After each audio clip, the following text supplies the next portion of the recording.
OPS உடைய இடது கையை தட்டி தூக்கிய அமலாக்கத்துறை. நண்பர்களே, நம்ம போடக்கூடிய வீடியோக்கள் உங்களுக்கு பிடிச்சிருக்கு அப்படின்னா ஒரு லைக் பண்ணுறதுக்கு மட்டும் மறந்துடாதீங்க.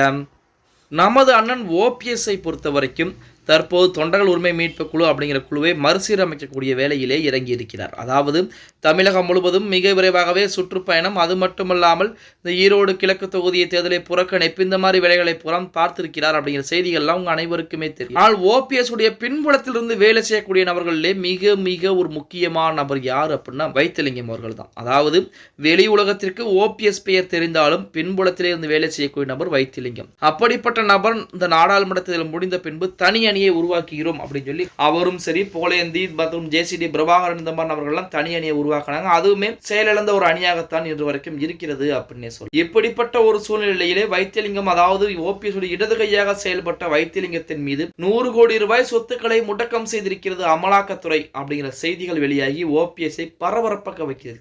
என்ன காரணம் அப்படின்னு பார்த்தா, ஜெயலலிதா இருக்கக்கூடிய அந்த காலகட்டத்திலே 2011-2016 காலகட்டத்திலே வீட்டு வசதித்துறை அமைச்சராக இருந்திருக்கிறார் நமது அண்ணன் வைத்திலிங்கம் அவர்கள். வைத்திலிங்கத்தை பொறுத்த வரைக்குமே பாத்தீங்கன்னா அதிமுகவில் ஓபிஎஸ் வெளியேறக்கூடிய அந்த வேலையில தான் அவரும் வெளியேறி இருந்தார். அப்ப அந்த வீட்டு வசதித்துறை அமைச்சர் இருக்கக்கூடிய அந்த சூழ்நிலையில் தனியார் நிறுவனத்துக்கு குடியிருப்புகளை கட்ட அனுமதியும் கொடுத்திருக்கிறார். அப்போது 28 கோடி ரூபாய் பக்கம் வந்து பாத்தீங்கன்னா லஞ்சம் என்பது வாங்கி இருப்பதாக இவரின் மீது புகார் என்பது பதிவு செய்யப்படும். அந்த புகாரை ஏற்று அமலாக்கத்துறை கடந்த மாதங்களிலே சோதனை என்பது நடத்தினாங்க. அந்த சோதனையில பாத்தீங்கன்னா ஆதாரங்கள் சிக்கிருக்கு அப்படிங்கிற மாதிரி சொன்னாங்க, இல்ல அப்படிங்கிற மாதிரி சொல்லிட்டு இருந்தாங்க. ஆனா இப்ப இன்றைய தினம் நிலவரப்படி நமது வைத்திலிங்கத்துடைய அசையா சொத்துக்கள் 2 பிளஸ் 100 கோடி ரூபாய் சொத்துக்கள் என்பது முடக்கம் செய்யப்பட்டிருப்பதாக அமலாக்கத்துறையின் சார்பாக தகவல் என்பது கொடுக்கப்படும். அது மட்டுமல்லாமல் மிக விரைவாகவே அமலாக்கத்துறை அதிகாரியிடம் நேரடி விசாரணைக்கும் ஆஜராக இருக்கிறார் நமது வைத்திலிங்கம். இப்ப அது வந்து ஓபிஎஸ்க்கு தான் மிகப்பெரிய ஒரு பிரச்சனை என்பதை ஏற்படுத்தியிருக்கிறது. ஏன்னா ஓபிஎஸ்க்கு பக்கபலமாக இருந்த நபர்களில் மிக மிக முக்கியமான நபர் நமது வைத்திலிங்கம் அவர்கள். அப்படிப்பட்ட வைத்திலிங்கம் பாத்தீங்க அப்படின்னா தற்போது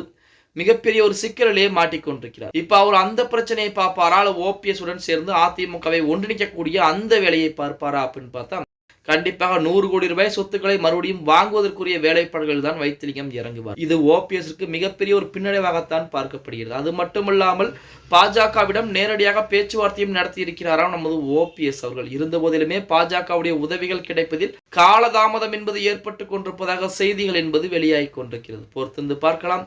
ஓகே गाइस, வீடியோ பிடிச்சிருந்தா மறக்காம ஒரு லைக் பண்ணி விட்டுருங்க. அப்படி இந்த வீடியோ ஃப்ரெண்ட்ஸ் அண்ட் ஃபேமிலிக்கும் ஒரு ஷேர் பண்ண மறந்துடாதீங்க.